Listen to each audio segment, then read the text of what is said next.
ਧੰਨ ਧੰਨ ਸਾਹਿਬ ਸ੍ਰੀ ਗੁਰੂ ਗ੍ਰੰਥ ਸਾਹਿਬ ਮਹਾਰਾਜ ਸੱਚੇ ਪਾਤਸ਼ਾਹ, ਇਹਨਾਂ ਦੀ ਹਜ਼ੂਰੀ ਦੇ ਵਿੱਚ ਨਿੱਘੀ ਗੋਦ ਦੇ ਵਿੱਚ ਜੁੜ ਬੈਠੀ ਗੁਰੂ ਰੂਪ ਗੁਰੂ ਪਿਆਰੀ ਸਾਧ ਸੰਗਤ ਜੀਓ, ਗੱਜ ਵੱਜ ਕੇ ਬੁਲਾਓ ਫਤਿਹ। ਵਾਹਿਗੁਰੂ ਜੀ ਕਾ ਖਾਲਸਾ, ਵਾਹਿਗੁਰੂ ਜੀ ਕੀ ਫਤਿਹ। ਮਹਾਰਾਜ ਸੱਚੇ ਪਾਤਸ਼ਾਹ ਨੇ ਕਿਰਪਾ ਕੀਤੀ ਹੈ, ਜੋ ਸਾਡੇ ਪੁਰਬਲੇ ਸੰਜੋਗਾਂ ਦੇ ਸਦਕਾ ਸਾਨੂੰ ਸਾਰਿਆਂ ਨੂੰ ਇਕੱਤਰ ਕੀਤਾ ਹੈ। ਨਾਮ ਹਰੀ ਜਸ ਕਰਨ ਦਾ ਇਹ ਮੌਕਾ ਬਖਸ਼ਿਆ ਸਤਿਗੁਰਾਂ ਨੇ, ਜੋ ਮਹਾਰਾਜ ਸੱਚੇ ਪਾਤਸ਼ਾਹ ਜੀ ਦੇ ਗੁਰਬਾਣੀ ਦੇ ਵਿੱਚ ਬਚਨ ਨੇ, ਜੋ ਇਹ ਜਨਮ ਸੁਹੇਲਾ ਕਰਨ ਦੇ ਲਈ ਸਾਨੂੰ ਸਮਾਂ ਮਿਲਿਆ ਹੈ, ਉਹ ਸੱਚੇ ਪਾਤਸ਼ਾਹ ਮਾਲਕ ਦੇ ਨਾਲ ਮਿਲਾਪ ਕਰਨ ਦੇ ਲਈ। ਇਸ ਸਮੇਂ ਦੀ ਵਿਚਾਰ ਕਰਨੀ ਆਪਾਂ, ਉਹ ਵਿਚਾਰ ਉਦੋਂ ਹੋਣੀ ਹੈ ਵੀ ਜਦੋਂ ਆਪਾਂ ਗੁਰਬਾਣੀ ਗੁਰੂ ਸੱਚੇ ਪਾਤਸ਼ਾਹ ਦੇ ਜੋ ਵਿੱਚ ਮਹਾਰਾਜ ਨੇ ਗਿਆਨ ਦਰਜ ਕੀਤਾ ਹੈ, ਉਸ ਦੀ ਪਹਿਚਾਣ ਕਰਾਂਗੇ। ਹੁਣ ਸਤਿਗੁਰੂ ਜੀ ਸਾਨੂੰ ਬਾਣੀ ਦੇ ਰਾਹੀਂ ਸਮਝਾਉਂਦੇ ਨੇ ਵੀ ਇਹ ਜਿਹੜਾ ਮਾਨਸ ਜਾਮਾ ਹੈ, ਇਸ ਦੇ ਵਿੱਚ ਆ ਕੇ ਤੁਸੀਂ ਗੁਪਤ ਖਜ਼ਾਨੇ ਨੂੰ ਪ੍ਰਗਟ ਕਰਨਾ ਹੈ। ਗੁਪਤ ਖਜ਼ਾਨਾ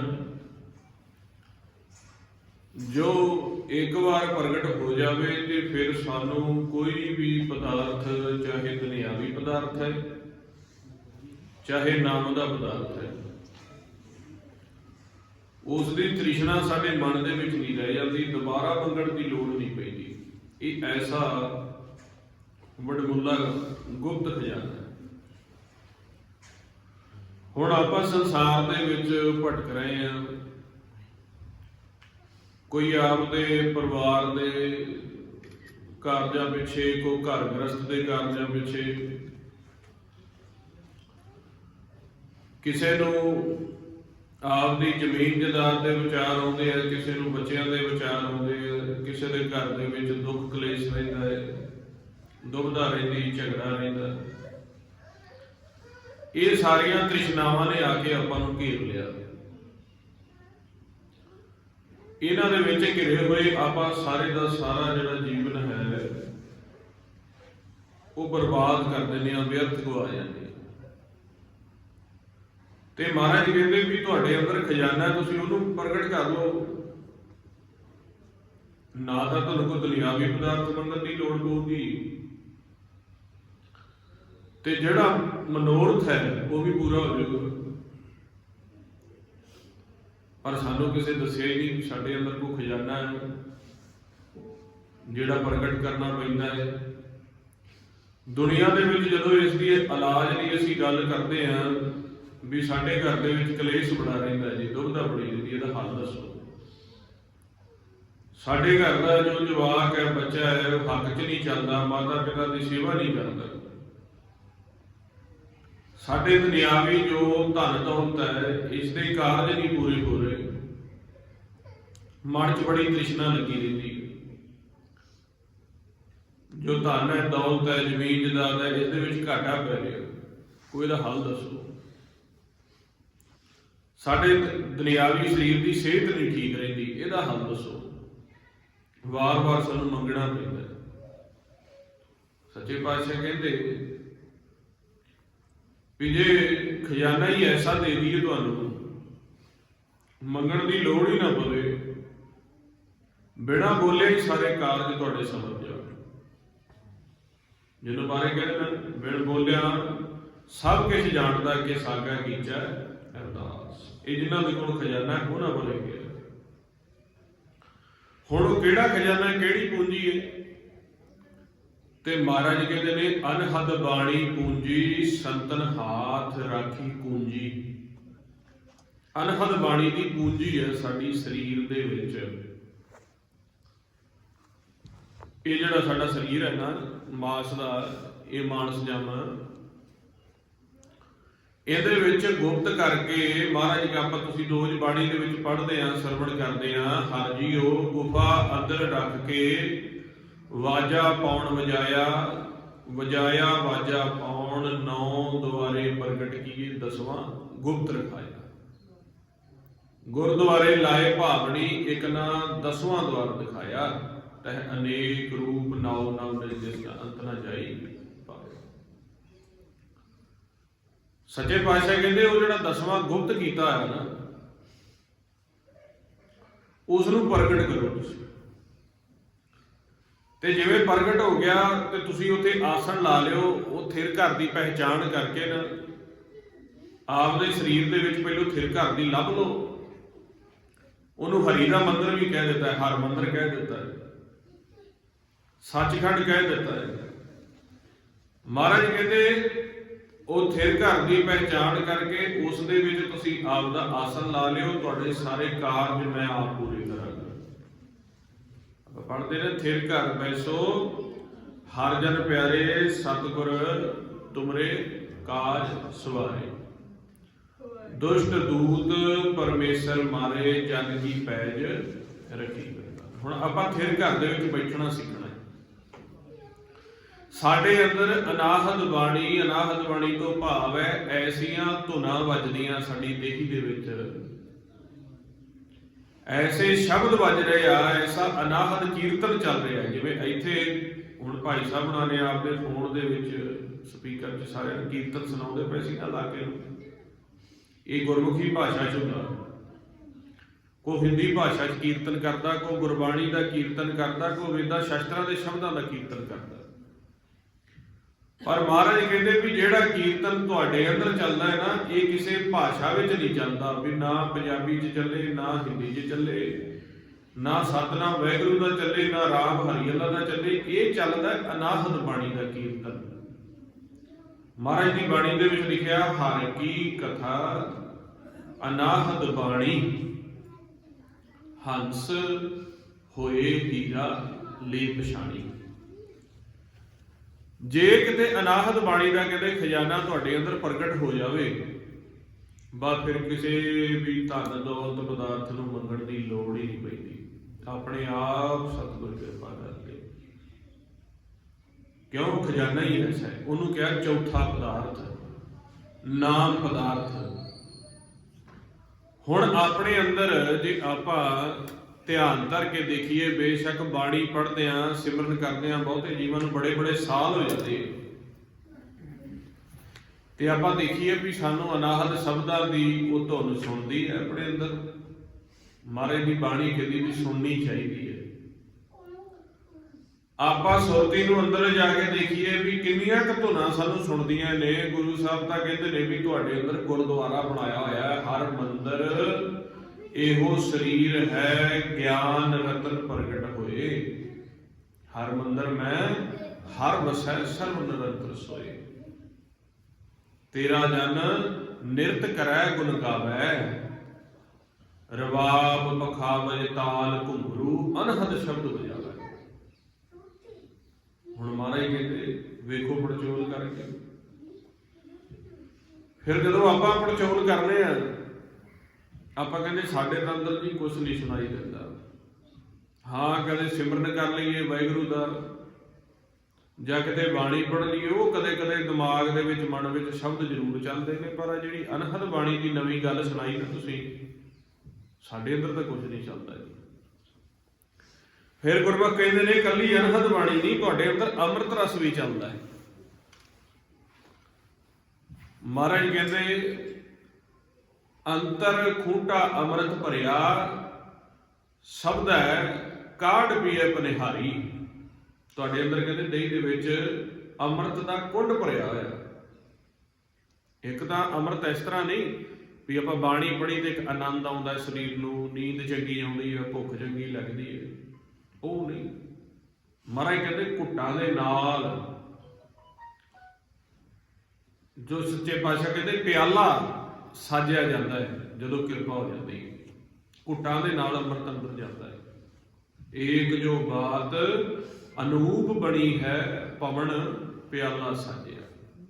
ਪਿਆਲਾ ਲੱਗਦਾ ਪਿਆਲਾ ਛਕਿਆ ਤੁਸੀਂ ਕਦੇ ਅੰਮ੍ਰਿਤ ਦਾ?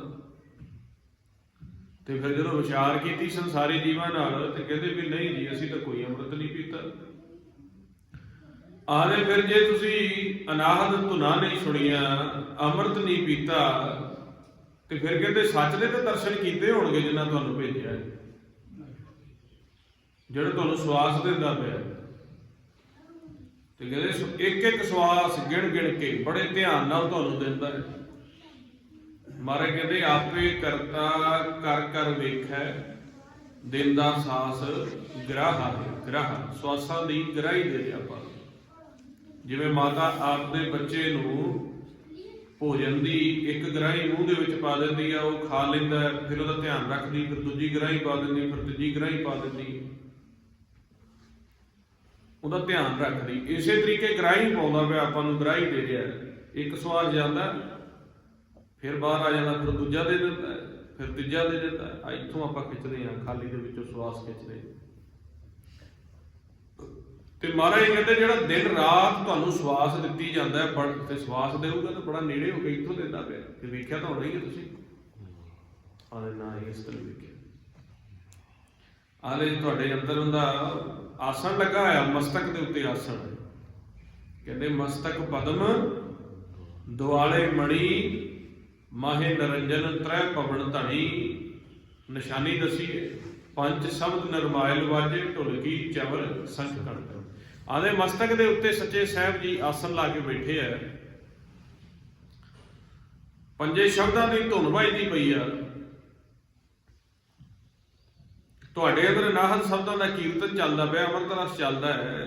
ਕਦੇ ਹੈ ਆਨੰਦ, ਕਦੇ ਕੁਛ ਵੀ ਨਹੀਂ। ਨਾ ਸਾਨੂੰ ਨਾਹਦ ਦਾ ਪਤਾ, ਨਾ ਸਾਨੂੰ ਅੰਮ੍ਰਿਤ ਦਾ ਪਤਾ, ਨਾ ਅਸੀਂ ਸਰੂਪ ਦੇਖਿਆ। ਆਦੇ ਫਿਰ ਇਸ ਦੇਹੀ 'ਚ ਕੀ ਕਰਦੇ ਹੋ? ਆਦੇ ਜੀ ਫੁਰਨੇ ਹੀ ਚੱਲੀ ਜਾਂਦੇ ਨੇ ਸਾਰਾ ਦਿਨ, ਕਦੇ ਕੋਈ ਕਦੇ ਕੋਈ ਕਦੇ ਕੋਈ, ਫੁਰਨੇ ਚੱਲਦੇ ਸਾਡੇ ਤੰਤਰ। ਆਦੇ ਕਦੇ ਜਪ ਕੇ ਦੇਖ ਲਿਆ ਕਰੋ, ਹੋ ਸਕਦਾ ਖਜ਼ਾਨਾ ਪ੍ਰਗਟ ਹੋ ਜਾਵੇ ਅੰਦਰ। ਆਦੇ ਜਪੇ ਹੀ ਨਹੀਂ ਜਾਂਦਾ। 5 ਮਿੰਟ ਜਪੀਏ, 10 ਮਿੰਟ ਜਪੀਏ, ਮਨ ਪਤਾ ਨਹੀਂ ਕਿੱਥੇ ਦੀ ਕਿੱਥੇ ਨਿਕਲ ਜਾਂਦਾ ਜੀ। ਆਦੇ ਬਾਣੀ ਵਿੱਚ ਲਿਖਿਆ ਸਾਰਾ, ਮਹਾਰਾਜ ਸੱਚੇ ਪਾਤਸ਼ਾਹ ਗੁਰੂ ਨਾਨਕ ਹੱਥਾਂ ਨਾਲ ਲਿਖ ਗਏ ਨੇ, ਭਗਤ ਹੱਥਾਂ ਦੇ ਨਾਲ ਲਿਖ ਗਏ ਨੇ। ਆਦੇ ਜੀ ਉਹ ਵੀ ਪੜ੍ਹਨ ਲੱਗਦੇ ਆ ਤੇ ਪਤਾ ਨਹੀਂ ਮਨ ਕਿੱਥੇ ਦੀ ਕਿੱਥੇ ਲੰਘ ਜਾਂਦਾ ਜੀ। ਬਾਬਾ ਜੀ ਭਾਵੇਂ ਸਪੀਕਰ ਦੇ ਵਿੱਚ ਕੀ ਉੱਚੀ ਉੱਚੀ ਬੋਲੀ ਜਾਣ, ਸਾਡਾ ਦਿਮਾਗ ਹੀ ਨਹੀਂ ਹੁੰਦਾ ਉੱਥੇ। ਆਦੇ ਫਿਰ ਤਾਂ ਅੰਨੇ ਬੌੜੇ ਹੋ ਗਏ, ਨਾ ਵੇਖਦਾ ਨਾ ਤੁਹਾਨੂੰ ਸੁਣਦਾ। ਤੇ ਜਦੋਂ ਮਾਲਕ ਜਿਹਨੇ ਆਪਾਂ ਨੂੰ ਸਵਾਸ ਦਿੱਤੇ, ਜਿਹਨੇ ਆਪਾਂ ਨੂੰ ਧਨ ਦਿੱਤਾ ਹੋਇਆ, ਬੜਾ ਨੇੜੇ ਹੈ ਤੁਹਾਡੇ, ਤੇ ਕਹਿੰਦੇ ਨਾ ਉਹਨੂੰ ਦੇਖਿਆ, ਨਾ ਉਹਦੀ ਆਵਾਜ਼ ਨੂੰ ਸੁਣਿਆ, ਤੇ ਫਿਰ ਤਾਂ ਕਹਿੰਦੇ ਮਨਮੁਖ ਹੋ ਗਏ। ਸਾਰਾ ਦਿਨ ਮਨ ਨੂੰ ਹੀ ਮੁਖੀ ਬਣਾਇਆ ਹੋਇਆ, ਮਾਲਕ ਨੂੰ ਮੁਖੀ ਨਹੀਂ ਬਣਾਇਆ ਆਪਣੀ ਦੇਹੀ ਦਾ। ਕਹਿੰਦੇ ਮਨਮੁਖ ਆਤਨਾ ਬੋਲਾ, ਸ਼ਬਦ ਨਾ ਸੁਣੀ, ਬਹੁ ਰੋਲ ਕਚੋਲਾ। ਇਹ ਤਾਂ ਫਿਰ ਰੋੜ ਘਚੋਲੇ ਵਿੱਚ ਪੈ ਗਿਆ। ਰੋੜ ਘਚੋਲਾ ਕਿਹਾ ਜਾਂਦਾ ਫੁਰਨਿਆਂ ਨੂੰ। ਸਾਰਾ ਦਿਨ ਕਦੇ ਤ੍ਰਿਸ਼ਨਾ ਦੀ ਲਹਿਰ ਉੱਠ ਪਈ, ਕਦੇ ਗ੍ਰਸਤ ਦੀ ਲਹਿਰ ਉੱਠ ਪਈ, ਕਦੇ ਆ ਜਿਹੜੇ ਦੁਨਿਆਵੀ ਸੰਜੋਗੀ ਬੱਚੇ ਇਹਨਾਂ ਦੀ ਲਹਿਰਾਂ ਉੱਠ ਪਈਆਂ, ਕਦੇ ਭਰਮ ਦੀਆਂ ਲਹਿਰਾਂ ਉੱਠ ਪਈਆਂ, ਕਦੇ ਕ੍ਰੋਧ ਦੀਆਂ ਲਹਿਰਾਂ ਉੱਠ ਪਈਆਂ। ਸੱਚੇ ਪਾਤਸ਼ਾਹ ਕਹਿੰਦੇ ਇਸ ਤਰ੍ਹਾਂ ਤਾਂ ਜਨਮ ਗਵਾ ਜਾਓਗੇ ਤੁਸੀਂ, ਤਾਂ ਹੀ ਤਾਂ ਤੁਹਾਨੂੰ ਕੋਈ ਪ੍ਰਾਪਤੀ ਨਹੀਂ ਹੁੰਦੀ। ਤਾਂ ਹੀ ਤਾਂ ਘਰ ਪਰਿਵਾਰ ਵਿੱਚ ਕਦੇ ਕਲੇਸ਼ ਪੈ ਗਿਆ, ਕਦੇ ਦੁੱਖ ਆ ਗਏ, ਕਦੇ ਦੁਨਿਆਵੀ ਪੈਸੇ ਦੇ ਘਾਟੇ ਪੈ ਗਏ, ਕਦੇ ਕੋਈ ਇਹ ਰੁਕਾਵਟਾਂ ਹੀ ਚੱਲਦੀਆਂ ਨੇ, ਕਿਉਂਕਿ ਖਜ਼ਾਨਾ ਨਹੀਂ ਪ੍ਰਗਟ ਕੀਤਾ ਤੁਸੀਂ। ਤੇ ਕਹਿੰਦੇ ਜੇ ਹੁਣ ਸਰੀਰ ਦੀ ਵੱਤ ਹੈ, ਸਵਾਸਾਂ ਦਾ ਧਨ ਮਿਲਿਆ ਹੋਇਆ, ਤੇ ਕਹਿੰਦੇ ਹੁਣ ਵੱਤੇ ਔਰ ਨਾਮ ਨਾ ਬੀਜਿਓ, ਅੱਗੇ ਭੁੱਖਾ ਕਿਆ ਖਾਏ। ਹੁਣ ਨਾਮ ਨਹੀਂ ਬੀਜਿਆ, ਭੁੱਖੇ ਕੀ ਖਾਓਗੇ ਤੁਸੀਂ? ਨਾ ਜੀਵਨ 'ਚ ਕੁਝ ਮਿਲਣਾ, ਤੇ ਜਦੋਂ ਜੀਵਨ ਦੇ ਵਿੱਚੋਂ ਜਾਓਗੇ ਬਾਜੀ ਹਾਰ ਕੇ ਜਾਓ। ਫਿਰ ਕਹਿੰਦੇ ਹੁਣ ਜੀ ਦੱਸੋ, ਸਾਨੂੰ ਤਾਂ ਨਾ ਦੁਨਿਆਵੀ ਪਦਾਰਥ ਪੂਰੇ ਹੋਣ, ਨਾਮ ਦੀ ਸਾਨੂੰ ਬਾਰਿਸ਼ ਨਹੀਂ ਹੁੰਦੀ, ਤੇ ਮਨ ਤਰੀਖਾ ਦੇ ਵਿੱਚ ਹੀ ਰਹਿੰਦਾ।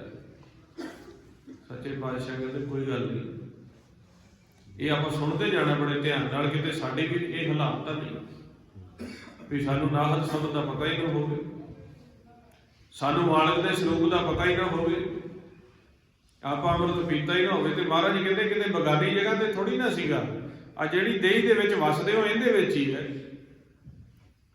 ਤਰੀਕਾ ਨਹੀਂ ਆਇਆ ਤੁਹਾਨੂੰ, ਜੁਗਤੀ ਨਹੀਂ ਆਈ। ਜਿਵੇਂ ਚੰਗਾ ਡੰਗਰ ਪਸ਼ੂ, ਮਾਲ ਪਸ਼ੂ, ਮੱਝ ਗਾਂ ਲਿਆ ਕੇ ਕਿੱਲੇ ਦੇ ਨਾਲ ਬੰਨ੍ਹ ਲਈ ਤੇ ਸਾਰੇ ਟੱਬਰ ਨੂੰ ਚੋਣੀ ਆਉਂਦੀ ਨਹੀਂ। ਹੁਣ ਉਹਦੇ 'ਚ ਮੱਝ ਗਾਂ ਦਾ ਨਹੀਂ ਕਸੂਰ। ਆਹ ਜਿਹਾ ਪਸ਼ੂ ਤਾਂ ਬੜਾ ਸੋਹਣਾ ਹੈ, ਬੜਾ ਹਰਿਆਣੀ ਪਾਸੋਂ ਲਿਆਂਦਾ, ਰਾਜਸਥਾਨ ਪਾਸੋਂ ਲਿਆਂਦਾ, ਤੇ ਚੋਣਾ ਤਾਂ ਆਉਂਦਾ ਨਹੀਂ ਗਾ, ਤੇ ਉਹੀ ਆ ਸਰੀਰ ਹੈ। ਮਹਾਰਾਜ ਸੱਚੇ ਪਾਤਸ਼ਾਹ ਨੇ ਇਹਦੇ ਵਿੱਚ ਬੜੇ ਵੱਡੇ ਵੱਡੇ ਰਤਨ ਰੱਖੇ ਆ, ਨਾਮ ਰਤਨ ਰੱਖਿਆ, ਰਸ ਰੱਖਿਆ, ਅਨਾਹਦ ਸ਼ਬਦ ਰੱਖਿਆ ਕਿ ਮੇਰੇ ਬੱਚੇ ਨੂੰ ਕਿਸੇ ਵੀ ਪਾਸੇ ਜਾ ਕੇ, ਕਿਸੇ ਦਰ ਤੇ ਜਾ ਕੇ, ਕਿਸੇ ਦੁਨਿਆਵੀ ਜੀਵ ਕੋਲ ਜਾ ਕੇ ਮੰਗਣ ਦੀ ਲੋੜ ਨਾ ਪਵੇ। ਤਾਂ ਹੀ ਤਾਂ ਮਾਨਸ ਜਾਮੇ ਦੀ ਵਡਿਆਈ ਹੈ। ਨਹੀਂ ਤਾਂ ਜਿਵੇਂ ਕਰਮ ਹੀ ਆਪਾਂ ਕਰੀ ਜਾਂਦੇ ਆ, ਸੌ ਜਾਂਦੇ ਆ, ਕਰਮ ਕਰ ਲਿਆ, ਖਾ ਲਿਆ, ਪੀ ਲਿਆ, ਇਹ ਤਾਂ ਕੰਮ ਆ ਦੁਨਿਆਵੀ ਤੌਰ ਤੇ ਪਸ਼ੂ ਵੀ ਕਰੀ ਜਾਂਦੇ ਆ, ਪਸ਼ੂ ਪੰਛੀ ਕਰੀ ਜਾਂਦੇ ਆ। ਤੇ ਸੱਚੇ ਪਾਤਸ਼ਾਹ ਕਹਿੰਦੇ ਵੀ ਮੈਂ ਇਸੇ ਕਰਕੇ ਤੁਹਾਨੂੰ ਮਾਨਸ ਜਾਮਾ ਦਿੱਤਾ ਸੀ, ਚਿਰੰਕਾਲ ਪਾਈ ਦੁਰਲਭ ਦੇ ਨਾਮ ਵੀ ਹੋਣੀ ਹੋਈ ਖੇ ਪਸ਼ੂ ਪ੍ਰੇਤ ਮੁਗਤ ਤੇ ਬੁਰੀ ਕਿਸੇ ਨਾ ਜਾਣਾ ਜਿਹਨੇ ਸੀ। ਤੇ ਕਹਿੰਦੇ ਇੰਨੇ ਸਮੇਂ ਬਾਅਦ ਤੁਹਾਨੂੰ ਦੇ ਦਿੱਤੀ ਸੀ, ਚਿਰੰਕਾਲ ਪਾਈ ਦੁਰਲਭ ਦੇ, ਦੁਰਲਭ ਦੇ ਗਿਆ ਤੇ ਚਿਰੰਕਾਲ ਕਹਿੰਦੇ ਤਾਂ ਬੜੇ ਸਮੇਂ ਤੋਂ ਬਾਅਦ, ਇੰਨੇ ਸਮੇਂ ਤੋਂ ਬਾਅਦ ਇਹ ਦੁਰਲਭ ਦੇ ਦਿੱਤੀ ਤੇ ਨਾਮ ਹੀ ਨਹੀਂ ਪ੍ਰਗਟ ਕੀਤਾ। ਤੇ ਕਹਿੰਦੇ ਨਾਮ ਵੀ ਹੋਣੀ ਹੋਈ ਖੇ ਹੋ ਗਈ। ਤੇ ਆਦੇ ਮੇਰੇ ਹਾਲਾਤ ਕੀ ਬੜੇ ਮੰਨਦੇ, ਪਸ਼ੂ ਪ੍ਰੇਤ ਮੁਗਤ ਤੇ ਬੁਰੀ, ਪਸ਼ੂਆਂ ਪ੍ਰੇਤਾਂ ਪਾਗਲਾਂ ਮੂਰਖਾਂ ਤੋਂ ਵੀ ਮਾੜਾ ਹਾਲ ਕਰ ਲਿਆ, ਕਿਸੇ ਨਾ ਜਾਣਾ ਜਿਹਨੇ ਸ੍ਰੀ। ਪਛਾਣ ਨਹੀਂ ਕੀਤੀ ਤੁਸੀਂ। ਹੁਣ ਸੱਚੇ ਪਾਤਸ਼ਾਹ ਕਹਿੰਦੇ ਪਛਾਣ ਕਰ ਲਓ। ਉਹ ਅਨਾਹਤ ਬਾਣੀ ਦਾ ਖਜ਼ਾਨਾ ਜਿਹੜਾ ਹੈ ਤੁਸੀਂ ਆਪਦੇ ਅੰਦਰ ਪ੍ਰਗਟ ਕਰ ਲਓ, ਤੇ ਗੁਰੂ ਪਿਆਰਿਓ ਤੁਹਾਡਾ ਸਾਰਾ ਜਨਮ ਵੀ ਸੁਹੇਲਾ ਹੋ ਜਾਏਗਾ, ਤੁਹਾਡੇ ਕਾਰਜ ਵੀ ਪੂਰੇ ਹੋ ਜਾਣਗੇ, ਤੇ ਤੁਹਾਡਾ ਜਨਮ ਚ ਆਉਣ ਦਾ ਮਨੋਰਥ ਵੀ ਪੂਰਾ ਹੋ ਜਾਏਗਾ, ਨਾਮ ਰਤਨ ਪ੍ਰਵਾਨ ਹੋ ਜਾਏਗਾ।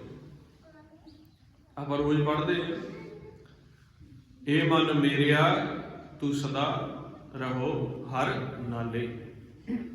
ਮਨ ਨੂੰ ਆਦੇਸ਼ ਕਰਦੇ ਆ, ਇਹ ਮਨ ਮੇਰਿਆ ਤੂੰ ਸਦਾ ਰਹੋ ਹਰ ਨਾਲੇ, ਹਰ ਨਾਲ ਰਹੋ ਤੂੰ ਮਨ ਮੇਰੇ, ਦੁੱਖ ਸਭ ਵਿਸਾਰਨਾ। ਹਰੀ ਦੇ ਨਾਲ ਰਹਿ ਤੂੰ ਸਾਰਾ ਦਿਨ। ਤੇ ਆਪਾਂ ਤੀਜੇ ਪਾਤਸ਼ਾਹ ਦਾ ਹੁਕਮ ਮੰਨਦੇ ਆ ਕਿ ਨਹੀਂ, ਇਹ ਵਿਚਾਰ ਕਰਕੇ ਦੇਖੀਏ ਆਪਾਂ। ਮਹਾਰਾਜ ਕਹਿੰਦੇ ਨੇ, ਆਪਾਂ ਕਹਿੰਦੇ ਆ ਵੀ ਬਾਬਾ ਜੀ ਤੋਂ, ਗੁਰੂ ਗ੍ਰੰਥ ਸਾਹਿਬ ਮਹਾਰਾਜ ਤੋਂ ਹੁਕਮਨਾਮਾ ਲੈ ਕੇ ਆਉਣਾ ਹੈ, ਤੇ ਮਹਾਰਾਜ ਹੁਕਮਨਾਮਾ ਕਹਿੰਦੇ ਨੇ, ਇਹ ਮਨ ਮੇਰਿਆ ਤੂੰ ਸਦਾ ਰਹੋ ਹਰ ਨਾਲੇ, ਹਰ ਨਾਲ ਰਹੋ ਤੂੰ ਮਨ ਮੇਰੇ, ਦੁੱਖ ਸਭ ਵਿਸਾਰ। ਅੰਗੀਕਾਰ ਉਹ ਕਰੇ ਤੇਰਾ ਕਾਰਜ ਸਭ ਸਵਾਰਨ। ਫਿਰ ਅੱਗੇ ਕੀ ਕਹਿੰਦੇ, ਸਭਨਾ ਗੱਲਾਂ ਸਮਰੱਥ ਸੁਆਮੀ, ਸਾਰੀਆਂ ਗੱਲਾਂ ਦਾ ਸਮਰੱਥ ਹੈ, ਸੋ ਕਿਉਂ ਮਨੋ ਵਿਸਾਰੇ। ਹੁਣ ਆਪਾਂ ਵੇਖਣਾ ਸਾਰਾ ਦਿਨ ਹਰੀ ਦੇ ਨਾਲ ਰਹਿੰਦੇ ਆ ਕਿ ਨਹੀਂ। ਹਰੀ ਦੇ ਨਾਲ ਰਹਿਣ ਦਾ ਮਤਲਬ ਹੁੰਦਾ ਹੈ ਵੀ ਹਰੀ ਦੀ ਯਾਦ ਨੂੰ ਨਾ ਵਿਸਾਰਨਾ। ਹਰੀ ਦੀ ਯਾਦ ਨਹੀਂ ਵਿਸਰਦੀ ਸਾਨੂੰ, ਉਹਦਾ ਨਿਸ਼ਾਨੀ ਹੈ ਵੀ ਹਰੀ ਦਾ ਨਾਮ ਆਪਦੇ ਮਨ ਵਿੱਚ, ਕੰਠ ਵਿੱਚ, ਜੀਵਾ ਦੇ ਉੱਤੇ ਵਸਾ ਕੇ ਰੱਖਣਾ। ਤੇ ਜਿਹੜੇ ਇਸ ਤਰ੍ਹਾਂ ਆਪਦੀ ਜੀਵਾ ਤੇ ਕੰਠ ਦੇ ਉੱਤੇ ਹਰੀ ਦਾ ਨਾਮ ਵਸਾ ਕੇ ਸਾਰਾ ਦਿਨ ਵਾਹਿਗੁਰੂ ਵਾਹਿਗੁਰੂ ਕਰਦੇ ਰਹਿੰਦੇ ਆ, ਉਹਨਾਂ ਦੇ ਸਾਰੇ ਕਾਰਜ ਪੂਰੇ ਹੁੰਦੇ। ਹੁਣ ਆਪਾਂ ਇਤਿਹਾਸ ਦੀਆਂ ਵਿਚਾਰਾਂ ਬਹੁਤ ਸੁਣ ਲਈਆਂ, ਕਰਾਮਾਤੀ ਚਮਤਕਾਰੀ ਵਿਚਾਰਾਂ ਵੀ ਬਹੁਤ ਸੁਣ ਲਈਆਂ, ਪਰ ਸੱਚੇ ਪਾਤਸ਼ਾਹ ਕਹਿੰਦੇ ਵੀ ਆਪਾਂ ਸ਼ਬਦ ਦੀ ਕਮਾਈ ਨੂੰ ਵਸਾਇਆ ਕਿੱਦਾਂ। ਇਹੀ ਮਨੋਰਥ ਕਰਕੇ ਅੱਜ ਆਪਾਂ ਇਕੱਤਰ ਹੋਏ ਆ ਵੀ ਜਿਹੜੇ ਸਾਡੇ ਕਾਰਜ ਰੁਕੇ ਹੋਏ ਆ, ਜਿਹੜੀਆਂ ਸਾਡੀਆਂ ਜੀਵਨ ਦੇ ਵਿੱਚ ਸਾਡੇ ਔਂਕੜਾਂ ਆਈਆਂ ਹੋਈਆਂ, ਉਹ ਸਾਨੂੰ ਅੱਗੇ ਨਹੀਂ ਲੰਘਣ ਦਿੰਦੀਆਂ। ਫੁਰਨੇ ਜਿਹੜੇ ਵਿਚਾਰ ਨੇ ਜਿਹੜੇ, ਉਹ ਸਾਡੇ ਰੁਕਾਵਟ ਬਣ ਜਾਂਦੇ ਆ।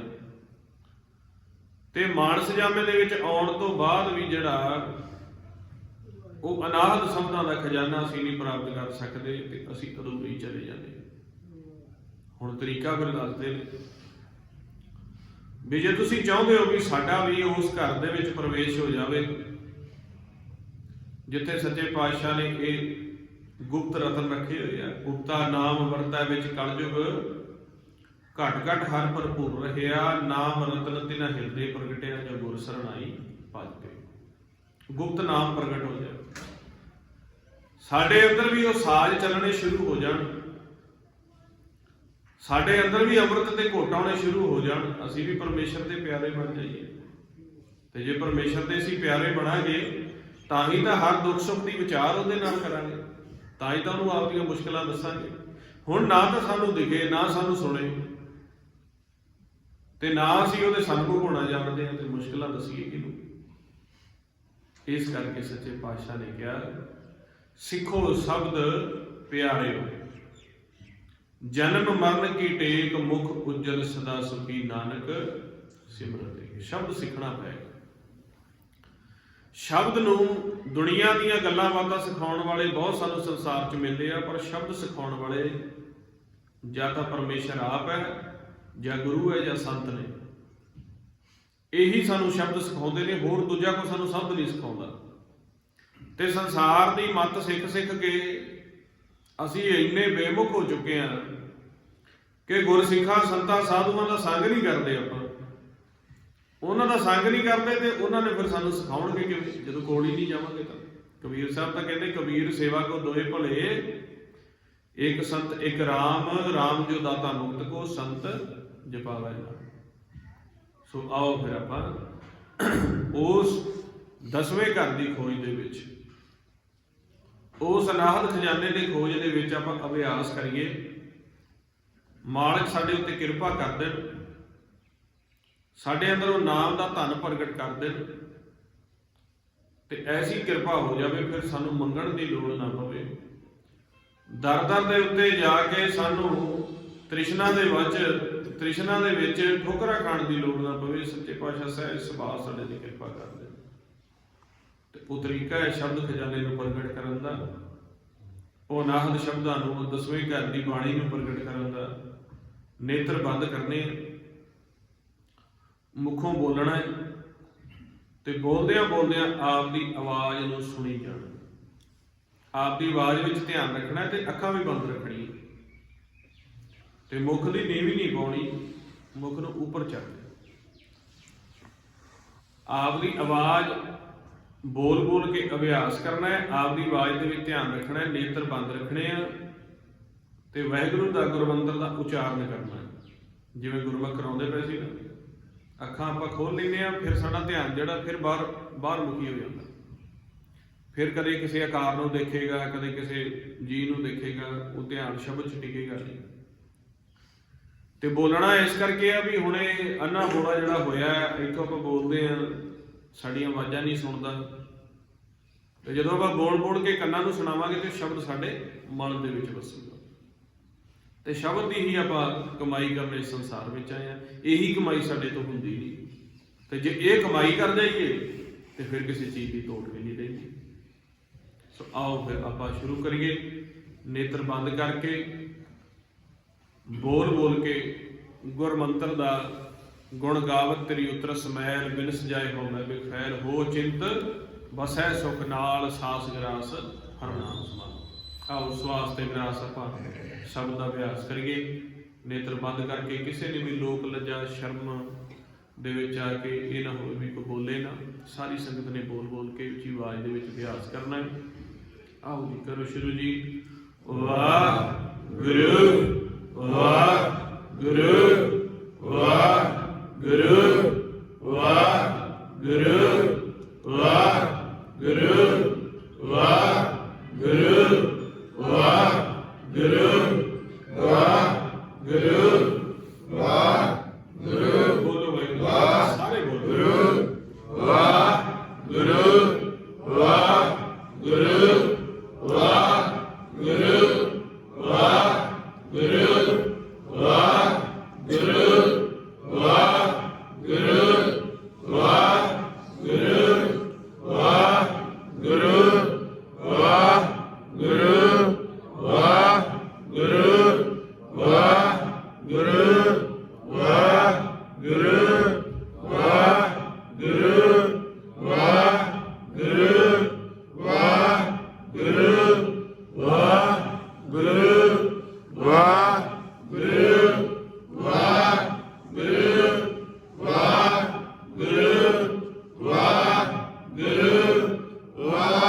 ਵਾਹਿਗੁਰੂ ਵਾਹਿਗੁਰੂ ਵਾਹਿਗੁਰੂ ਵਾਹਿਗੁਰੂ ਵਾਹਿਗੁਰੂ ਵਾਹਿਗੁਰੂ ਵਾਹਿਗੁਰੂ ਵਾਹਿਗੁਰੂ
ਇਸ ਤਰੀਕੇ ਗੁਰੂ ਪਿਆਰਿਓ ਆਪਾਂ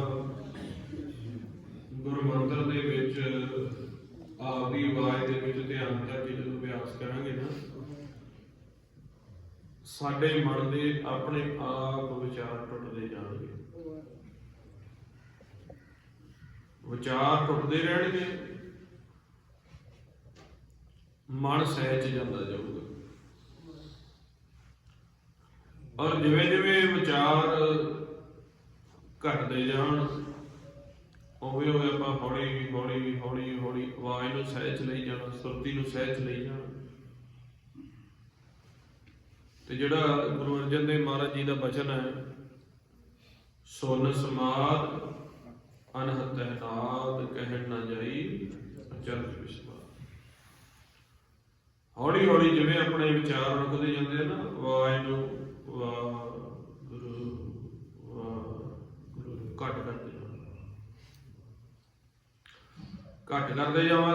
ਜਾਵਾਂਗੇ, ਬਿਲਕੁਲ ਵਿਚਾਰਾਂ ਤੋਂ ਰਹਿਤ ਅਵਸਥਾ ਆ ਗਈ, ਉਹਨੂੰ ਕਹਿੰਦੇ ਨੇ ਸੁੰਨ। ਤੇ ਸੁੰਨ ਦੇ ਵਿੱਚ ਜਾ ਕੇ ਸਾਡੇ ਮਨ ਦਾ ਟਿਕਾਊ ਬਣੇਗਾ, ਉੱਥੇ ਟਿਕ ਜੂ, ਨਾ ਕੋਈ ਵਿਚਾਰ ਆਊਗਾ।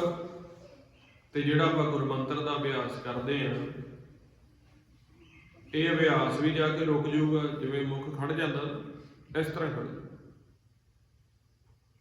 ਨਾ ਅੰਤਰਗਤ ਕੋ ਵਿਚਾਰ ਨਾ ਸ਼ਬਦ, ਬਿਲਕੁਲ ਇਸ ਤਰ੍ਹਾਂ ਹੋ ਜਾਊਗਾ ਵੀ ਜਿਵੇਂ ਜੀਵ ਮਰ ਜਾਂਦਾ ਹੈ, ਜਿਉਂਦਿਆਂ ਜੀ ਮਰਨਾ ਜਿਹਨੂੰ ਕਹਿੰਦੇ। ਕਬੀਰ ਜਹ ਮਰਨੇ ਤੇ ਜਗਤ ਡਰੈ, ਮੇਰੇ ਮਨ ਆਨੰਦ ਮਰਨੇ ਹੀ ਤੇ ਪਾਈਐ ਪੂਰਨ ਪਰਮਾਨੰਦ। ਇਹਨੂੰ ਕਹਿੰਦੇ ਜਿਉਂਦਿਆਂ ਜੀ ਮਰਨਾ। ਮਰਨ ਤੋਂ ਭਾਵ ਹੈ ਵੀ ਸਿਮਰਨ ਕਰਦਿਆਂ ਬਿਲਕੁਲ ਆਪ ਦੀ ਅਵਸਥਾ ਮਨ ਤਨ ਨੂੰ ਭੁੱਲ ਜਾਣਾ ਤੇ ਸਹਿਜ ਹੋ ਜਾਣਾ। ਉੱਥੇ ਮਹਾਰਾਜ ਕਹਿੰਦੇ, ਉਹਨੂੰ ਕਹਿੰਦੇ ਨੇ ਸੁੰਨ ਸਮਾਧ। ਸਮਾਧ ਕਹਿੰਦੇ ਵੀ ਉੱਥੇ ਫਿਰ ਟਿਕਾਊ 'ਚ ਬਹਿ ਜਾਣਾ, ਕੋਈ ਪਤਾ ਹੀ ਨਹੀਂ। ਇਹੀ ਪਹਿਲੋਂ ਤਾਂ ਵਿਚਾਰ ਜਿਹੜੇ ਆਉਂਦੇ ਸੀ ਉਹ ਆਪਾਂ ਸ਼ਬਦ ਨਾਲ ਮਾਰ ਲਏ। ਪਹਿਲੋਂ ਬੋਲ ਕੇ ਸ਼ੁਰੂ ਕਰਨਾ, ਪਹਿਲੀ ਸਟੇਜ ਤੇ ਬੋਲ ਕੇ ਪਹਿਲੋਂ ਮਾਰ ਲਿਆ, ਫਿਰ ਥੋੜੀ ਦੇਰ ਬਾਅਦ ਹੌਲੀ ਹੌਲੀ ਹੌਲੀ ਹੌਲੀ ਹੌਲੀ ਸਹਿਜ ਚ ਆ ਗਏ, ਫਿਰ ਆਸਨ ਲਾ ਲਿਆ। ਆਸਨ ਲਾ ਕੇ ਫਿਰ ਪਤਾ ਹੀ ਨਹੀਂ ਵੀ ਕਿੱਥੇ ਗਿਆ ਮਨ, ਸਹਿਜ ਹੋ ਗਿਆ।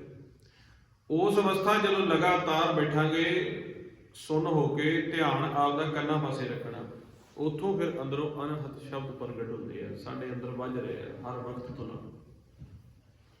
ਫਿਰ ਕੋਈ ਗੁਰਮੁਖ ਕਹਿੰਦਾ ਸਾਡੇ ਇੱਕ ਬਰੀਕ ਜਿਹੀ ਧੁਨ ਚੱਲਦੀ ਹੈ, ਕੋਈ ਕਹਿੰਦਾ ਜੀ ਸਾਨੂੰ ਅੰਦਰੋਂ ਐਂ ਲੱਗਦਾ ਜਿਵੇਂ ਘੁੰਗਰੂਆਂ ਦੀ ਆਵਾਜ਼ ਆਉਂਦੀ, ਪੀਂਡਿਆਂ ਦੀ ਆਵਾਜ਼ ਆਉਂਦੀ, ਕੋਈ ਕਹਿੰਦਾ ਵੀ ਚਿੜੀਆਂ ਦੀ ਆਵਾਜ਼ ਆਉਂਦੀ।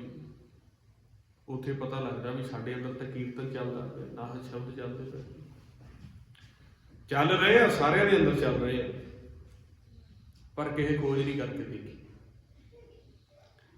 ਤੇ ਮਹਾਰਾਜ ਸੱਚੇ ਪਾਤਸ਼ਾਹ ਕਹਿੰਦੇ ਖੋਜ ਕਰਕੇ ਤੇ ਦੇਖੋ, ਗੁਰਦੁਆਰਾ ਬਣਾਇਆ ਤੁਹਾਡੇ ਅੰਦਰ, ਰਤਨ ਅੰਦਰ ਹੀ। ਉਹ ਜਦੋਂ ਖੋਜ ਕਰਨ ਦਾ ਤਰੀਕਾ ਦੱਸਿਆ, ਇਸ ਤਰ੍ਹਾਂ ਸ਼ਬਦ ਦਾ ਅਭਿਆਸ ਕਰਕੇ ਫਿਰ ਸਹਿਜ ਚ ਗਏ, ਫਿਰ ਫੁਰਨੇ ਆਏ, ਫਿਰ ਸ਼ਬਦ ਦਾ ਅਭਿਆਸ ਕੀਤਾ, ਫਿਰ ਸਹਿਜ ਚਲੇ ਗਏ। ਜੇ ਜ਼ਿਆਦਾ ਫੁਰਨੇ ਆਉਂਦੇ ਨੇ ਤੇ ਕਬੀਰ ਸਾਹਿਬ ਦਾ ਕਹਿੰਦੇ ਸੂਰਮੇ ਬਣ ਕੇ ਇਹਨਾਂ ਨਾਲ ਯੁੱਧ ਲਾ। ਜਿੰਨੇ ਫੁਰਨੇ ਆਉਂਦੇ ਨੇ ਕਹਿੰਦੇ ਗਗਨ ਦਮਾਮਾ ਬਾਜੇ ਉੱਪਰ ਨਿਸ਼ਾਨੇ ਘਾਓ, ਖੇਤ ਜੋ ਮਾਂਡਿਓ ਸੂਰਮਾ ਅਬ ਜੋ ਜਨ ਕੋ ਦਾਓ, ਸੂਰਾ ਸੋ ਪਹਿਚਾਨੀਆਂ ਜੋ ਲੜਾ ਦੀਨ ਕੇ ਹੇਤ, ਪੁਰਜਾ ਪੁਰਜਾ ਘਟ ਮਰੇ ਕਬਹੂ ਨਾ ਛੱਡੈ। ਹੁਣ ਕਬੀਰ ਸਾਹਿਬ ਨੇ ਵੈਸੇ ਤਾਂ ਕੋਈ ਯੁੱਧ ਨਹੀਂ ਕੀਤਾ ਬਾਹਰ ਦੁਨਿਆਵੀ ਤੌਰ ਤੇ, ਇਹ ਮਨ ਦਾ ਯੁੱਧ ਦੱਸਦੇ। ਜਦੋਂ ਅਭਿਆਸ ਕੀਤਾ ਮਨ ਸਹਿਜ ਚਲਾ ਗਿਆ, ਫਿਰ ਅੰਦਰੋਂ ਇਹ ਧੁਨਾ, ਕੋਈ ਇਸ ਤਰ੍ਹਾਂ ਨਹੀਂ ਵੀ ਕੋਈ ਗੁਰਬਾਣੀ ਦਾ ਕੀਰਤਨ ਜਾਂ ਕਿਸੇ ਹੋਰ ਵੇਦ ਸ਼ਾਸਤਰ ਦਾ ਕੀਰਤਨ, ਕੀਰਤਨ ਤੋਂ ਭਾਵ ਇਹ ਸਾਜ ਚੱਲਣੇ, ਤੇਰਾ ਜਨ ਨਿਰਤ ਕਰੈ ਗੁਣ ਗਾਵੈ, ਰਬਾਬ ਪਖਾਵਜ ਤਾਲ ਘੁੰਗਰੂ ਅਨਹਦ ਸ਼ਬਦ ਬਜਾਵੇ। ਇਸ ਤਰ੍ਹਾਂ ਦੇ ਸਾਜ ਚੱਲਦੇ, ਜਿਵੇਂ ਕਰ ਕਰ ਤਾਲ ਪਖਾਵਜ ਨੈਣੋ, ਪਖਾਵਜ ਨੈਣਾ ਤੇ ਐਂ ਲੱਗਦਾ ਨੈਣ ਪਖਾਵੇ ਵੱਜਦਾ, ਜੋੜੀ ਵੱਜਦੀ। ਮਾਥੇ ਵੱਜੇ ਰਬਾਬਾ, ਕਰਨੋਂ ਮਦ ਬਾਂਸਰੀ ਵੱਜੈ, ਕੰਨਾਂ 'ਚ ਬਾਂਸਰੀ ਵੱਜਦੀ, ਜੀਵਾ ਤੋਂ ਨਾ ਗਾਜਾ। ਗੁਰਬਾਣੀ ਗੁਰੂ ਦਾ ਭਗਵਾਨ ਨਿਰਤ ਕਰਿਆ ਕਰ ਮਨੁਆ ਨਾਚੈ, ਆਣਾ ਘੂੰਗਰ ਸਾਜਾ, ਸਾਰੇ ਕੇਸ ਐਂ ਲੱਗਦੇ ਵੀ ਘੁੰਗਰੂ ਵੱਜਦੇ। ਹੁਣ ਉਹ ਅਵਸਥਾ ਦੇ ਵਿੱਚ ਆਪਾਂ ਇੱਕ ਇੱਕ ਗੁਰਸਿੱਖ ਦੀ ਡਿਊਟੀ ਉਸ ਆਪਦੇ ਅੰਦਰਲੀ ਇਸ ਅਵਸਥਾ ਦੇ ਵਿੱਚ ਜਾਣਾ। ਤਾਂ ਹੀ ਤਾਂ ਆਪਾਂ ਨੂੰ ਸਿੱਖ ਬਣਾਇਆ, ਤਾਂ ਹੀ ਤਾਂ ਖਾਲਸਾ ਸਾਜਿਆ, ਤੇ ਮਾਨਸ ਜਾਮਾ ਵੀ ਤਾਂ ਹੀ ਮਿਲਿਆ। ਹੁਣ ਬਾਹਰ ਡਿਊਟੀਆਂ ਜਿਹੜੀਆਂ ਪਸ਼ੂ ਨਿਭਾਉਂਦੇ ਨੇ ਉਹ ਤਾਂ ਨਿਭਾਉਂਦੇ ਫਿਰਦੇ ਆਪਾਂ ਸਾਰੀਆਂ, ਖਾਣ ਪੀਣ ਦੀਆਂ, ਇੱਧਰ ਉੱਧਰ ਦੀਆਂ, ਆਪਦੀ ਗ੍ਰਸਤੀ ਦੇ ਚਿੰਤਾ ਕਰਦੇ ਆ, ਹੋਰ ਕਰਦੇ। ਇਹ ਡਿਊਟੀ ਨਹੀਂ ਕਰਦੇ ਪਏ ਗੁਰੂ ਨਾਨਕ ਦੇ ਘਰ ਦੀ ਡਿਊਟੀ, ਘਰ ਦਾ ਕੰਮ ਨਹੀਂ ਆਪਾਂ ਕਰਦੇ ਪਏ ਜਿਹੜਾ ਸਾਡਾ ਅਸਲੀ ਘਰ। ਤੇ ਮਹਾਰਾਜ ਕਹਿੰਦੇ ਜੇ ਇਹ ਕਰ ਲਓ ਨਾ, ਤੇ ਆਹ ਜਿਹੜੇ ਦੁਨਿਆਵੀ ਤੁਸੀਂ ਕਰਦੇ ਫਿਰਦੇ, ਇਹ ਕਰਨ ਦੀ ਲੋੜ ਨਹੀਂ, ਇਹ ਤੁਹਾਡੇ ਕਾਰਜ ਮੈਂ ਆਪ ਕਰਾਂਗਾ, ਤੁਹਾਨੂੰ ਨਿਸ਼ਚਿੰਤ ਕਰ ਦਿਆਂਗਾ, ਜਿੱਥੇ ਤੁਹਾਨੂੰ ਔਕੜੇ ਸਾਰੇ ਕਾਰਜ ਤੁਹਾਡੇ ਨਾਲ ਸਾਂਭਾਂਗਾ। ਇਹ ਉਹਨਾਂ ਨੇ ਮਹਾਰਾਜ ਕਹਿੰਦੇ ਤੁਸੀਂ ਮਾਇਆ ਮੰਗ ਰਹੇ ਹੋ, ਮਾਇਆ ਵਾਰ-ਵਾਰ ਮੰਗੀ ਜਾਂਦੇ ਹੋ, ਮਿਲਦੀ ਵੀ ਨਹੀਂ, ਮਿਲ ਵੀ ਜਾਵੇ ਫਿਰ ਫੁੱਟ ਜਾਂਦੀ ਹੈ। ਤੇ ਆਦੇ ਜੇ ਆਹ ਧਨ ਤੁਸੀਂ ਅੰਦਰੋਂ ਪ੍ਰਗਟ ਕਰ ਲਓ ਤੁਹਾਡੇ ਸਰੀਰ ਦੇ ਵਿੱਚ, ਦੇਹ ਦੇ ਵਿੱਚ, ਜ਼ੋਰ ਨਹੀਂ ਲਾਉਣਾ, ਜ਼ੋਰ ਲਾ ਕੇ ਧਨ ਪ੍ਰਗਟ ਵੀ ਨਹੀਂ ਹੋਣਾ। ਇਹ ਧਨ ਪ੍ਰਗਟ ਹੋਵੇਗਾ ਸਹਿਜ ਸਹਿਜ ਗੁਣ ਰਮੈ ਕਬੀਰ। ਸਹਿਜ ਸਹਿਜ ਗੁਣ ਗਾ ਕੇ ਗੁਰਮੰਤਰ ਦਾ ਅਭਿਆਸ ਕਰਦਿਆਂ ਕਰਦਿਆਂ ਕਰਦਿਆਂ ਕਰਦਿਆਂ ਆਨੰਦ ਖੇੜੇ ਵਿੱਚ ਜਾਈ ਜਾਣਾ, ਸੁਣ ਵਿੱਚ ਜਾਈ ਜਾਣਾ। ਤੇ ਅੰਦਰੋਂ ਹੀ ਇਹ ਫਿਰ ਹੇ ਸਰਵਣੋ ਮੇਰਿਓ ਸਾਚੇ ਸੁਣਨੇ ਨੂੰ ਪਠਾਏ, ਸਰੀਰ ਲਾਏ ਸੁਣੋ ਸਤ ਬਾਣੀ ਜੇ ਸੁਣੀ, ਮਨ ਤਨ ਹਰਿਆ ਰਸਮ ਰਸਮਾਨ। ਅੰਦਰੋਂ ਸੱਚੀ ਬਾਣੀ ਪ੍ਰਗਟ ਹੋਈ। ਫਿਰ ਜਿਵੇਂ ਉਹਨਾਂ ਨਾਦ ਸ਼ਬਦਾਂ ਨੂੰ ਸੁਣੀਏ ਨਾ, ਮੁਖ ਦੇ ਵਿੱਚ ਮਿੱਠਾ ਜਲ, ਜਿਵੇਂ ਹੁਣ ਤਾਂ ਆਮ ਫਿੱਕਾ ਪਾਣੀ ਜਾਂਦਾ ਨਾ, ਮਿੱਠਾ ਜਲ ਆਉਣਾ ਸ਼ੁਰੂ ਹੋ ਜਾਂਦਾ ਜਿਵੇਂ ਜਿਵੇਂ ਗੁਰਮੰਤਰ ਜਪੋ। ਹੁਣ ਗੁਰਬਾਣੀ ਦੇ ਅੰਗ ਅੰਗ ਤੇ ਸ਼ਬਦ ਸ਼ਬਦ ਦੇ ਵਿੱਚ ਲਿਖਿਆ ਵੀ ਜਾਪ ਕਰਨਾ, ਸੰਤਾਂ ਮਹਾਂਪੁਰਸ਼ਾਂ ਨੇ ਵੀ ਸਾਨੂੰ ਕਿਹਾ ਜਾਪ ਕਰਨਾ। ਔਰ ਪੰਜਾਂ ਪਿਆਰਿਆਂ ਤੋਂ ਵੀ ਆਪਾਂ ਵਾਹਿਗੁਰੂ ਦਾ ਸ਼ਬਦ ਲਿਆ। ਆਪਾਂ ਜਦੋਂ ਅੰਮ੍ਰਿਤ ਛੱਡੀ ਪਹੁਲ ਲੈਂਦੇ ਆ ਤੇ ਸ਼ਬਦ ਦਿੰਦੇ ਨੇ, ਪਰ ਜਪਦਾ ਕੋਈ ਵੀ ਨਹੀਂ, ਕਿਉਂਕਿ ਇਹ ਬਚਨ ਬੜਾ ਡਾਢਾ ਹੈ। ਇਹ ਡਾਢੇ ਬਚਨ ਨੂੰ ਕਮਾਉਣ ਵਾਲੇ ਵੀ ਡਾਢੇ ਹੁੰਦੇ ਆ, ਸੂਰਮੇ ਹੀ ਹੁੰਦੇ ਆ। ਸੂਰਮੇ ਉਹ ਨੇ ਜਿਹੜਾ ਘਰ ਦਾ ਕੰਮ ਕਰਦੇ ਆ, ਅਭਿਆਸ ਸੱਚ ਨਾਮ ਦਾ, ਤੇ ਉਹਨਾਂ ਨੂੰ ਸੂਰਮੇ ਨਹੀਂ ਕਿਹਾ ਜਾਂਦਾ ਜਿਹੜੇ ਸਿਰਫ ਮਾਇਆ ਦੀ ਸੇਵਾ ਕਰੀ ਜਾਂਦੇ ਆ ਸਾਰਾ ਦਿਨ। ਇਸ ਕਰਕੇ ਸੱਚੇ ਪਾਤਸ਼ਾਹ ਨੇ ਸਾਨੂੰ ਕਿਹਾ ਇਹ ਸ਼ਬਦ ਸਿੱਖ ਲਓ, ਸਿੱਖੋ ਸ਼ਬਦ ਪਿਆਰਿਓ, ਜਨਮ ਮਰਨ ਕੀ ਟੇਕ, ਮੁਖ ਉਜਲ ਸਦਾ ਸੁਖੀ, ਨਾਨਕ ਸਿਮਰਤ ਏਕ, ਤੇ ਤੁਹਾਡੇ ਕਾਰਜ ਸੋਏ ਹੋ ਜਾਣ। ਹੁਣੇ ਭਾਈ ਸਾਹਿਬ ਉਹਨਾਂ ਨੇ ਜੋ ਕਿਰਪਾ ਕੀਤੀ ਤੁਹਾਡੇ ਇਲਾਕੇ ਦੇ ਵਿੱਚ ਉਦਮ ਕੀਤਾ ਹੈ। ਭਾਈ ਗੁਰਦਿਆਲ ਸਿੰਘ ਹੁਣਾਂ ਨੇ, ਨਾਲ ਦੇ ਨਾਲ ਸੰਗੀਆਂ ਸਾਥੀਆਂ ਨੇ, ਇਹ ਤੁਹਾਡੇ ਇੱਥੇ ਪਿੰਡ ਦੇ ਵਿੱਚ ਘੰਟੇ ਸਵੇ ਘੰਟੇ ਦਾ ਇਹ ਸਮਾਂ ਰੱਖਿਆ ਵੀ ਆਪਾਂ ਰਲ ਮਿਲ ਕੇ ਨਾਮ ਜਪਿਆ ਕਰੀਏ। ਤੇ ਇਹ ਜਾਪ ਸ਼ੁਰੂ ਹੋਵੇ ਆਪਣੇ ਘਰ ਘਰ ਦੇ ਵਿੱਚ, ਪਰਿਵਾਰਾਂ ਦੇ ਵਿੱਚ। ਤੇ ਸਾਡੇ ਅੰਦਰੋਂ ਵੀ ਇਸ ਤਰ੍ਹਾਂ ਜਾਪ ਦਾ ਅਭਿਆਸ ਕਰ ਕਰਕੇ ਸਾਡੇ ਜੋ ਮਨ ਰੋਗੀ ਹੋ ਚੁੱਕੇ ਆ, ਤਨ ਰੋਗੀ ਹੋ ਚੁੱਕੇ ਆ, ਸਾਨੂੰ ਰੁਕਾਵਟਾਂ ਪੈਂਦੀਆਂ ਪਰਿਵਾਰਕ ਤੌਰ ਤੇ ਹੋਵੇ, ਤੇ ਜੇ ਇਸ ਤਰ੍ਹਾਂ ਆਪਣੇ ਸਿਮਰਨ ਦਾ ਇਹ ਖੇਲ ਸ਼ੁਰੂ ਹੋ ਜਾਏ ਤੇ ਸਾਰੀਆਂ ਰੁਕਾਵਟਾਂ ਦੂਰ ਹੋ ਸਕਦੀਆਂ। ਉਸ ਤਰ੍ਹਾਂ ਆਪਾਂ ਭਟਕਦੇ ਫਿਰਦੇ ਹਾਂ, ਕੋਈ ਬੜੀਆਂ ਮਸਾਣੀਆਂ ਤੇ ਜਾਂਦਾ, ਕੋਈ ਦੁਨਿਆਵੀ ਅਗਿਆਨੀ ਸੰਤਾਂ ਨਾੜੀਆਂ ਕੋਲ ਜਾਂਦਾ, ਗਿਆਨੀ ਜੀਵਾਂ ਕੋਲ ਜਾਂਦਾ, ਕੋਈ ਧਾਗੇ ਬੰਨੀ ਫਿਰਦਾ ਹੈ, ਕੋਈ ਪੂਜਾ ਕਰਦਾ ਹੈ, ਕੋਈ ਵਰਤ ਰੱਖਦਾ ਹੈ, ਕੋਈ ਸੁੱਚ ਸੰਜਮਾਂ ਦੇ ਵਿੱਚ ਉਲਝ ਗਏ ਨੇ। ਤੇ ਗੁਰੂ ਨਾਨਕ ਨੇ ਹਰ ਇੱਕ ਸਿੱਖ ਨੂੰ, ਹਰ ਇੱਕ ਜੀਵ ਨੂੰ, ਹਰ ਇੱਕ ਸੰਸਾਰੀ ਜੀਵ ਨੂੰ ਸੰਤ ਬਣਾਇਆ ਵੀ ਆਪ ਦੇ ਕਾਰਜ ਆਪ ਕਰੋ, ਦੂਜਿਆਂ ਕੋਲ ਨਾ ਜਾਇਆ ਕਰੋ। ਇਹ ਨਹੀਂ ਵੀ ਉਹਨੇ ਖਾਸ ਕਿਸੇ ਨੇ ਰੱਬ ਬਣਾ ਲਿਆ ਵੀ ਉਹੀ ਕਹਿ ਸਕਦਾ ਤੂੰ ਆਪ ਦਾ ਬਣਾ ਲਾ ਤੇਰੇ ਕਾਰਜ ਸੁਧਰ ਜਾਣਗੇ। ਥਿਰ ਘਰ ਬੈਸੋ ਹਰ ਜਨ ਪਿਆਰੇ ਸਤਿਗੁਰ ਤੁਮਰੇ ਕਾਜ। ਥਿਰ ਘਰ ਦਾ ਭੇਤ ਲੈ ਕੇ ਉਹਦੇ 'ਚ ਬੈਠਣਾ ਸ਼ੁਰੂ ਕਰ ਦੇ। ਹੁਣ ਸ਼ਬਦ ਦੀ ਕਮਾਈ ਵਿਸਰ ਗਈ ਹੈ। ਬੇਸ਼ੱਕ ਪਿੰਡਾਂ ਪਿੰਡਾਂ ਦੇ ਵਿੱਚ 2-2 4-4 ਗੁਰਦੁਆਰਾ ਸਾਹਿਬ ਨੇ, ਗੁਰੂ ਘਰ ਦੇ ਵਿੱਚ ਪ੍ਰਕਾਸ਼ ਵੀ ਨੇ ਮਹਾਰਾਜ ਦੇ, ਪਰ ਮਹਾਰਾਜ ਦਾ ਬਚਨ ਨਹੀਂ ਕੋ ਮੰਨਦਾ ਪਿਆ। ਜੇ ਬਚਨ ਮੰਨੀਏ ਤੇ ਗੁਰਬਾਣੀ ਤਾਂ ਕੂਕ ਕੂਕ ਪੁਕਾਰ ਕਰ ਰਹੀ ਹੈ ਵੀ ਅਭਿਆਸ ਕਰ ਲਓ, ਜਨਮ ਦਾ ਇਹੀ ਲਾਹ ਹੈ। ਰੋਜ਼ ਹੁਕਮਨਾਮਾ ਜਾਰੀ ਹੁੰਦਾ ਹੈ, ਸਾਰੇ ਤਖਤ ਸਾਹਿਬਾਨਾਂ ਤੋਂ ਹੁੰਦਾ ਹੈ, ਤੇ ਸਾਰੀ ਗੁਰਬਾਣੀ ਹੁਕਮਨਾਮਾ ਹੀ 1430 ਆ ਗਈ ਹੁਕਮਨਾਮਾ। ਤੇ ਕਿਹੜਾ ਮੰਨਦਾ ਹੈ? ਪ੍ਰਕਾਸ਼ ਹੋ ਗਿਆ, ਗੁਰਦੁਆਰਾ ਸੋਹਣਾ ਬਣ ਗਿਆ, 2-4 ਕਰੋੜ ਦੇ ਨਾਲ ਵੱਡੀ ਇਮਾਰਤ ਵੀ ਬਣ ਗਈ, ਪਰ ਹੁਕਮ ਕੌਣ ਮੰਨਦਾ ਹੈ? ਫਾਇਦਾ ਕੀ ਹੈ ਉਸ ਚੀਜ਼ ਦਾ? ਇਮਾਰਤ ਅਸੀਂ ਕਿਉਂ ਬਣਾਈ? ਪ੍ਰਕਾਸ਼ ਅਸੀਂ ਕਿਉਂ ਕੀਤਾ? ਭਈ ਇੱਥੋਂ ਬਾਣੀ ਦਾ ਗਿਆਨ ਜਾਰੀ ਹੋਊਗਾ ਤੇ ਇਲਾਕੇ ਦੇ ਵਿੱਚ ਸ਼ਾਂਤੀ ਆਊਗੀ, ਸਹਿਜ ਆਊਗੀ, ਇਲਾਕਾ ਦੁੱਖ ਤਕਲੀਫਾਂ ਤੋਂ ਉੱਪਰ ਉੱਠੇਗਾ। ਇਸੇ ਕਰਕੇ ਹਰ ਇੱਕ ਪਿੰਡ ਦੇ ਵਿੱਚ ਸੰਗਤ ਦੇ ਮੁਤਾਬਕ ਜਿੰਨੇ ਕੁ ਉਹ ਗੁਰੂ ਘਰ ਬਣਾਏ। ਤੇ ਹੁਣ ਗੁਰੂ ਘਰ ਆ ਕੇ ਵੀ ਜੇ ਆਪਣੀ ਦੁਬਿਧਾ ਨਹੀਂ ਖਤਮ ਹੁੰਦੀ, ਮਹਾਰਾਜ ਸੱਚੇ ਪਾਤਸ਼ਾਹ ਨੂੰ ਨਤਮਸਤਕ ਹੋ ਕੇ ਵੀ ਦੁਬਿਧਾ ਨਹੀਂ ਖਤਮ ਹੁੰਦੀ, ਤੇ ਮਤਲਬ ਇਹ ਹੈ ਵੀ ਤੁਹਾਨੂੰ ਇਹ ਨਹੀਂ ਸਮਝ ਆਇਆ, ਆਪਾਂ ਨੂੰ ਇਹ ਨਹੀਂ ਸਮਝ ਆਇਆ ਵੀ ਹੁਕਮ ਕਰਦੇ ਕੀ ਪਏ ਨੇ, ਜਾਂ ਆਪਾਂ ਪੜ੍ਹਿਆ ਹੀ ਨਹੀਂ ਕਿ ਵੀ ਹੁਕਮ ਲਿਖਿਆ ਕੀ ਹੋਇਆ। ਤੇ ਮਹਾਰਾਜ ਕਹਿੰਦੇ ਹੁਕਮ ਏਕੋ ਨਾਮ ਹੈ ਨਾਨਕ ਸਤਿਗੁਰ ਦੀਆ ਬੁਝਾਈ। ਹੁਕਮ ਦਾ ਇੱਕ ਨਾਮ ਹੈ, ਨਾਮ ਆਪਾਂ ਜਪਦੇ ਨਹੀਂ। ਇਸ ਕਰਕੇ ਨਾਮ ਜਪਣ ਦਾ ਉਪਰਾਲਾ ਅੱਜ ਆਪਾਂ 1-1.25 ਘੰਟਾ ਜਿਹੜਾ ਇਕੱਠੇ ਹੋਏ ਆ ਵੀ ਆਪਾਂ ਅਭਿਆਸ ਸ਼ੁਰੂ ਕਰੀਏ ਘਰਾਂ ਦੇ ਵਿੱਚ ਤੇ ਗੁਰੂ ਘਰ ਦੇ ਵਿੱਚ।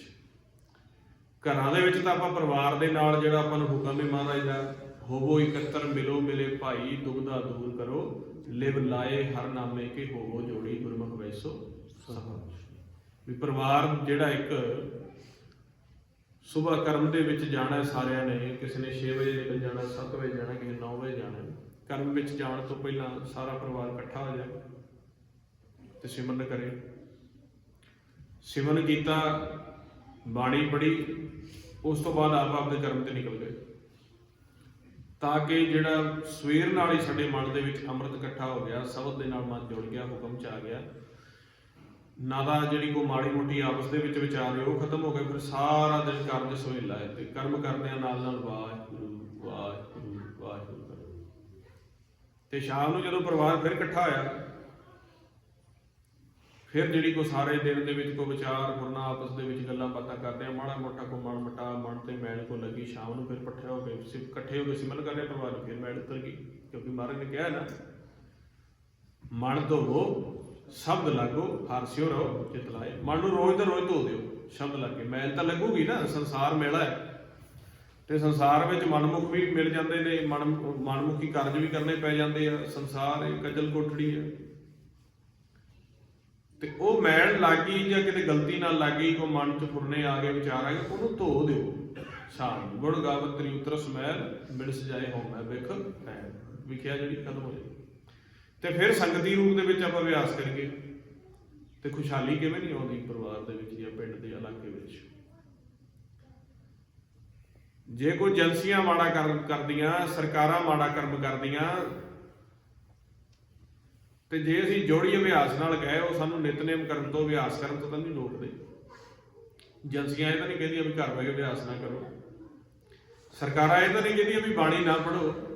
ਇਹ ਤਾਂ ਅਸੀਂ ਆਪ ਉੱਜੜ ਕੇ ਉਹਨਾਂ ਦੇ ਕੋਲ ਜਾਂਦੇ ਹਾਂ ਵੀ ਸਾਨੂੰ ਜਾਣ ਦਿਓ, ਇੰਨੇ ਕੁ ਅਸੀਂ ਰਹਿ ਗਏ ਹਾਂ, ਸਾਨੂੰ ਹੋਰ ਜਾਣ ਦਿਓ। ਕਿਉਂ? ਜਦੋਂ ਅਸੀਂ ਆਪ ਦੀ ਕਮਾਈ ਨੂੰ ਛੱਡਦਾ, ਅਸੀਂ ਬਾਣੀ ਪੜ੍ਹਨੀ ਛੱਡ ਦਿੱਤੀ, ਗੁਰੂ ਤੋਂ ਹੁਕਮ ਲੈਣਾ ਰੋਜ਼ ਦਾ ਰੋਜ਼ ਛੱਡ ਦਿੱਤਾ, ਤੇ ਉਹਨਾਂ ਦੀ ਵਿਖਿਆ ਸੁਣੀ ਜਾਂਦੇ ਆ ਦਿਨ ਰਾਤ, ਉਹ ਕੀ ਬੋਲਦੇ ਆ।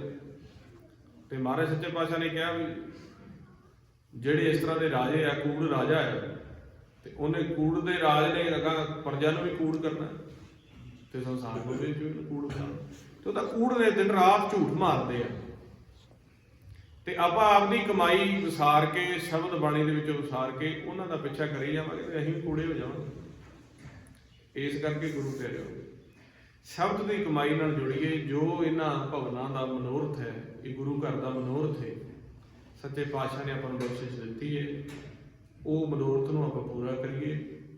ਹਰ ਘਰ ਦੇ ਵਿੱਚ, ਘਰ ਦੇ ਵਿੱਚ ਜਿਹੜਾ ਧਰਮਸ਼ਾਲ ਹੋਵੇ, ਉਹ ਸਾਡਾ ਸਰੀਰ ਰੂਪੀ ਘਰ ਹੈ। ਇਹਦੇ ਵਿੱਚ ਜਿਹੜਾ ਹਰੀ ਨੇ ਮੰਦਿਰ ਬਣਾਇਆ, ਇਹ ਕਮਾਈ ਕਰਕੇ ਆਪਾਂ ਪ੍ਰਗਟ ਕਰੀਏ ਤੇ ਸਾਡੇ ਕਾਰਜ ਜਿਹੜੇ ਨੇ ਸੁਹੇਲੇ ਹੋਣਗੇ। ਆਓ 2-4 ਮਿੰਟ ਸ਼ਬਦ ਦਾ ਅਭਿਆਸ ਕਰਕੇ ਉਪਰੰਤ ਆਪਾਂ ਸਮਾਪਤੀ ਕਰਾਂਗੇ। ਆਓ ਜੀ ਕਰੋ ਸ਼ੁਰੂ ਜੀ। ਵਾਹਿਗੁਰੂ ਵਾਹਿਗੁਰੂ।